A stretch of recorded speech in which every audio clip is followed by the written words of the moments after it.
So all of this leads me to, through the idea of building a bridge to the bridge and an infrastructure for the infrastructure, to frame this next move. What question could make us conductive for intelligence? So I'm now beginning to actually name some names. The name I'm naming, the organizing principle, is I'm seeking higher conductivity such that I can be attractive for intelligence.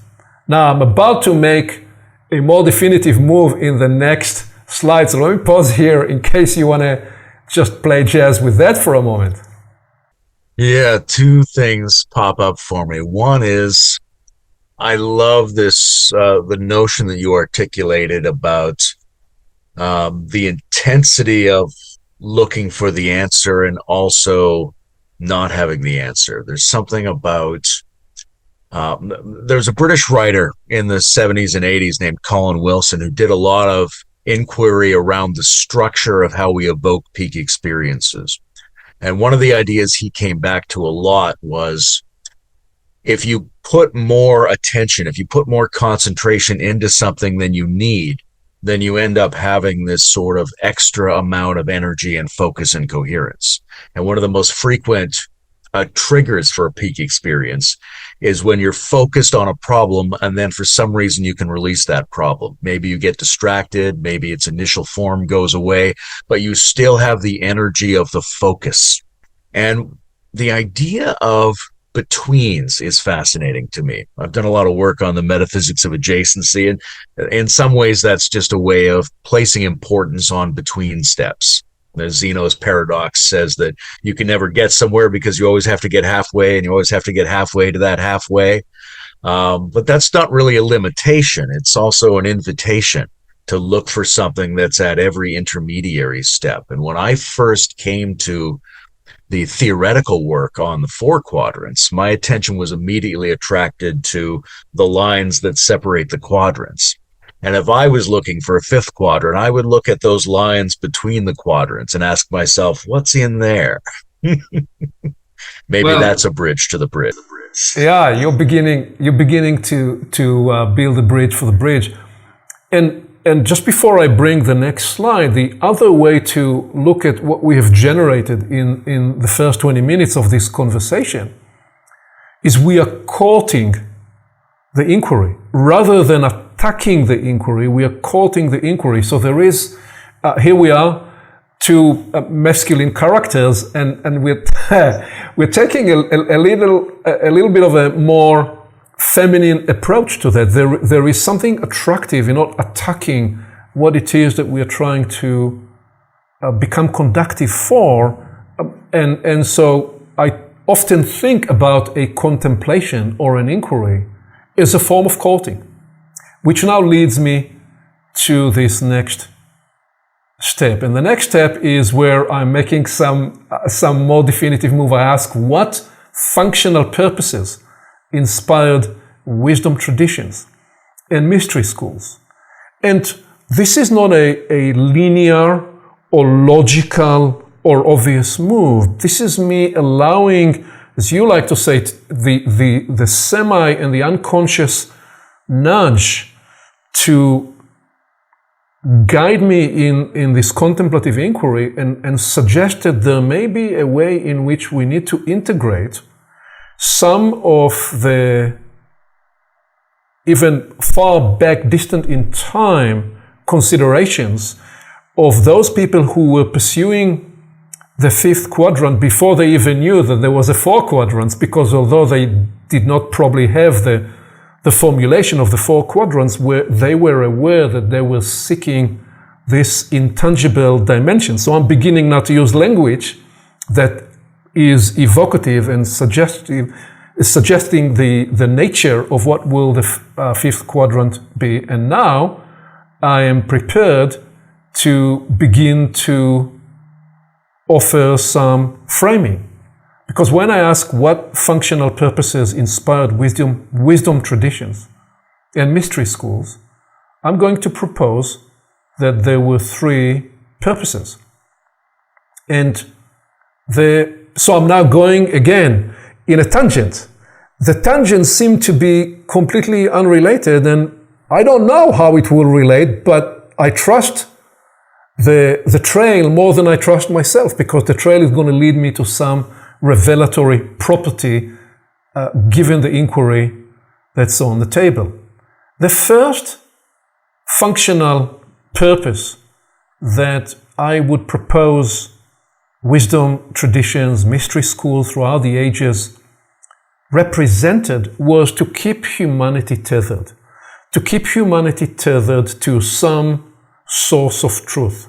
To keep humanity tethered to the idea of purpose, to the idea of meaning.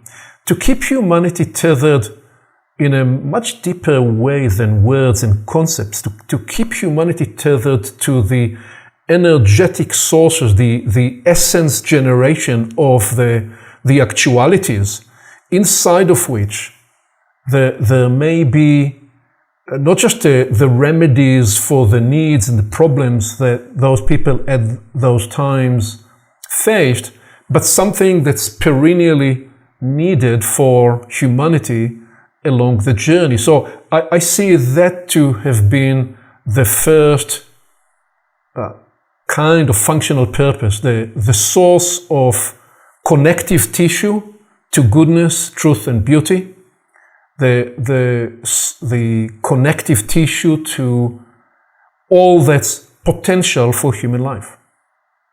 And then the second functional purpose these wisdom traditions contained and offered was they offered a proven initiatory journey. There were people throughout the world in all places who inquired and sought to find a journey of development, a journey to come upon the meaning and purpose and possibility individually and or collectively.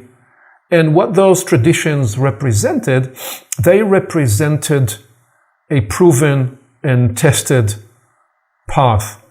In other words, it would pass from generation to generation, sometimes be updated, and you knew that you could discover something that has been tested.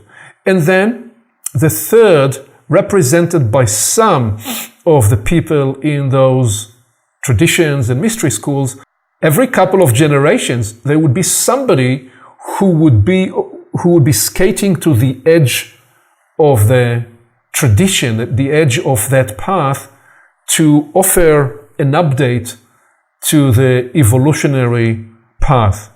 And when we take a big picture view of those traditions, they generally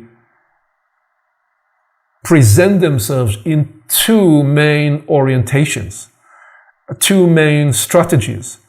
The Western tradition of the up and out orientation, and the Eastern tradition of the down and in orientation. If you like, two renunciation strategies. Obviously, these are huge approximations and simplifications.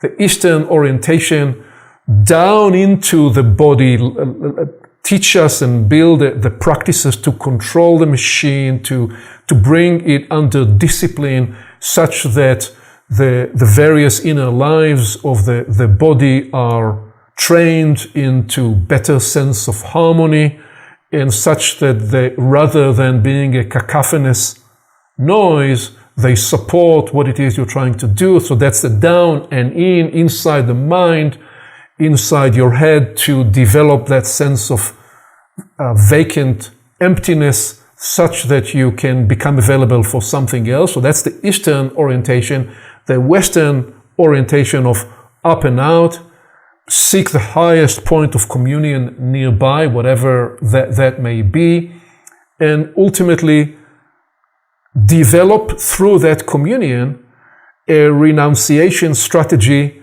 that's outside of this world. So an escape rather than a control of the here and now in terms of the carnal and the body. So the last point on this step is, I'll say, well, we can probably certainly with your know-how and experience, we could spend a long time, a series of conversations reflecting on the shadow and the light element of both strategies. The point for me is to recognize that these were, in some ways, even in the ancient world, the strategies that endeavored to explore what we may be, I don't quite yet know yet, but perhaps what we may be suggesting in the idea of a fifth quadrant. Let me pause here.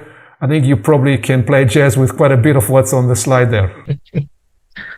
Well, I'm not surprised that you've gone into mystery schools here, because your metaphor of porting this intelligence is something that one finds in esoteric literature from all the continents of the world.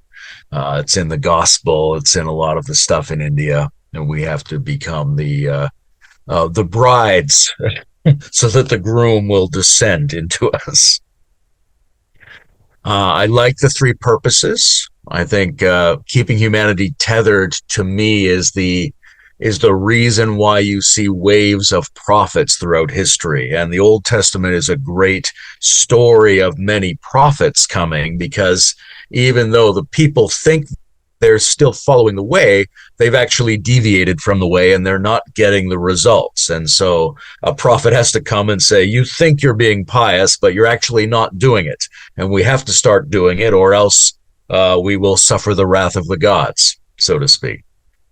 The thing that I see in keeping humanity tethered and providing proven initiatory journeys and periodically updating the evolutionary path is that there needs to be a dedicated subset of the population that's holding space for this regularly, and that has to be drawn from the right sorts of people, not people who are official priests, but people who have the deep inclination and capacity, and who can be alert for all of these things, providing these functions, doing the inner and the social tasks that are called upon.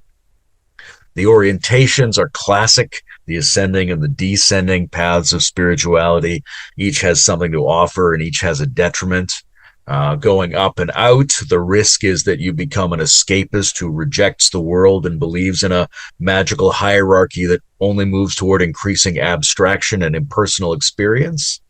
But if you just bring things down into the world and ask the spirit to give you capacity in this realm, you miss the truly transcendent expanse that's available. So somehow those have to be folded together. And there have always been some people interested in figuring out how to do both at the same time.